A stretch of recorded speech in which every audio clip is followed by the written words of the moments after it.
Hello दोस्तों, मैं हूं Kasti Verma. Hindi voice YouTube channel में आपका स्वागत है। दोस्तों, आज की इस वीडियो में हम लोग 1857 का जो विद्रोह हुआ था वह विद्रोह क्यों असफल रहा, उसी असफलता के कारण को हम लोग इस वीडियो में हम लोग पढ़ेंगे।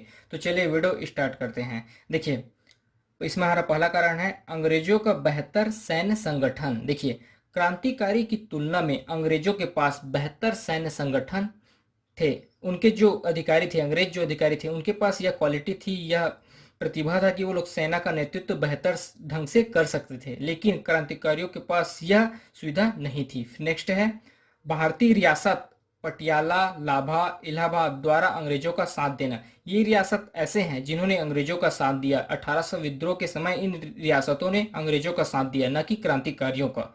फिर नेक्स्ट है अच्छे साधन एवं धनाभाव के कारण भी यह विद्रोह असफल रहा। देखिए, क्रांतिकारियों के पास साधन की कमी थी, धन की कमी थी, और अंग्रेजों के पास इन सब की अच्छी सुविधा थी, जिसके कारण यह आंदोलन असफल रहा। यह भी एक महत्वपूर्ण कारण है। फिर नेक्स्ट है इस विद्रोह में शिक्षित वर्ग पूर्ण रूप से उदासीन रहा।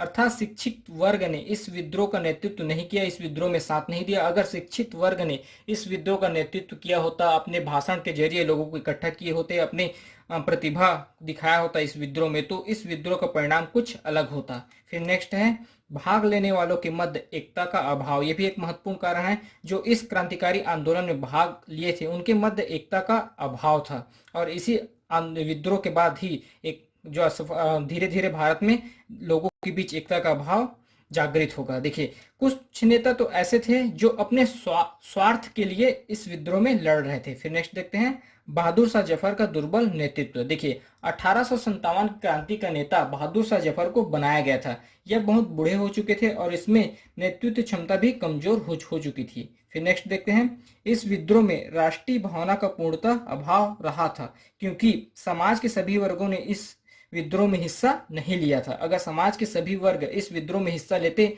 तो इसका परिणाम ही कुछ अलग आता। फिर नेक्स्ट है सुनियोजित कार्यक्रम एवं संगठन का अभाव। इस विद्रोह में सुनियोजित कार्यक्रम एवं संगठन का भी अभाव रहा था।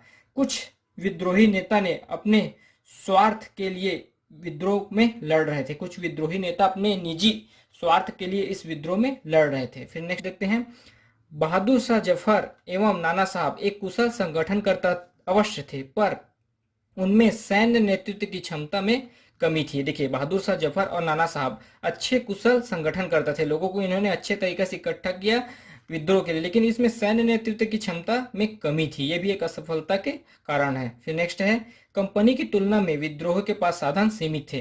कंपनी के पास हर प्रकार की सुविधा थी, गन थे, बारूद थे, तोप थे, लेकिन विद्रोह के पास यह सब सुविधा नहीं थी। ये भी असफलता के एक बहुत बड़े कारण है। फिर नेक्स्ट देखते हैं देश के बहुत बड़े भाग बंगाल, उड़ीसा, पंजाब, कश्मीर व दक्षिण भारत में क्रांति का स्वरूप सीमित था। अगर इन हिस्सों में क्रांति हुआ रहता, तेज स्थिति में या तेज क्रांति इस स्थिति में हुआ रहता, इसमें विद्रोह अगर तेज रहता, तो निश्चित बात है परिणाम कुछ अलग आता, क्योंकि ये देश के बहुत बड़े हिस्से में क्रांति दुर्बल था, या फिर ये भी कहा जा सकता है कि उदासीन था। इस बड़े हिस्से में, इन सब बड़ों हिस्से में क्रांति जो विद्रोह हुआ था वह उदासीन था। फिर नेक्स्ट देखते हैं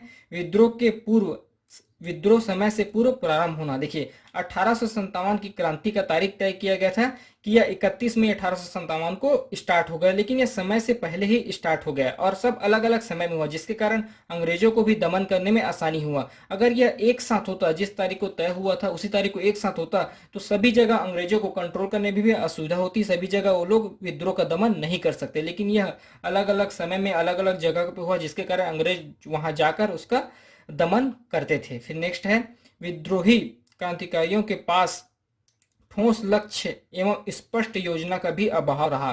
क्रांतिकारियों के पास ठोस लक्ष्य व स्पष्ट योजना का भी अभाव रहा। उनको आगे क्या करना है, कैसे करना है, यह भी नहीं पता था। अगर